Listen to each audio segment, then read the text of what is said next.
امریکی اخبار نے دعویٰ کیا ہے کہ امریکہ کے صدر ڈونلڈ ٹرمپ نے ایران میں زمینی فوج بھیجنے پر غور شروع کر دیا ہے۔ امریکی اخبار نے یہ دعویٰ امریکی اہلکاروں کے حوالے سے کیا ہے جن کے مطابق صدر ٹرمپ اس بات پر غور کر رہے ہیں کہ زمینی فوج اتار کر ابنائے حرمز کے قریب ایرانی جزائر پر قبضہ کر لیا جائے۔ امریکی صدر ڈونلڈ ٹرمپ نے کہا کہ ایران کو جلد شکست دی جائے گی، ایران ملاقات چاہتا ہے، وہ معاملہ طے کرنا چاہتا ہے، ہم دیکھیں گے کہ ان کے ساتھ کوئی سمجھوتا کرتے ہیں یا نہیں۔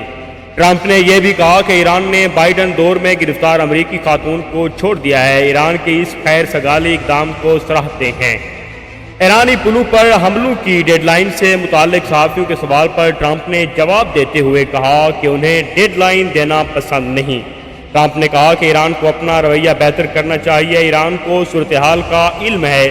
واضح رہے کہ امریکی فوج نے ایران پر پھر حملہ کر دیا ہے۔ امریکی سینٹرل کمانڈ نے کہا ہے کہ ہدف ایران کی حرمز سے گزرنے والے جہازوں کے لیے خطرے کی فوجی صلاحیت ہے۔ ایرانی میڈیا کے مطابق سہریگ احوال چابہار بندر عباس میں دھماکے ہوئے ہیں۔ حالیہ امریکی حملوں میں 7 ایرانی فوجی اور 30 عام ایرانی شہری شہید ہو چکے ہیں۔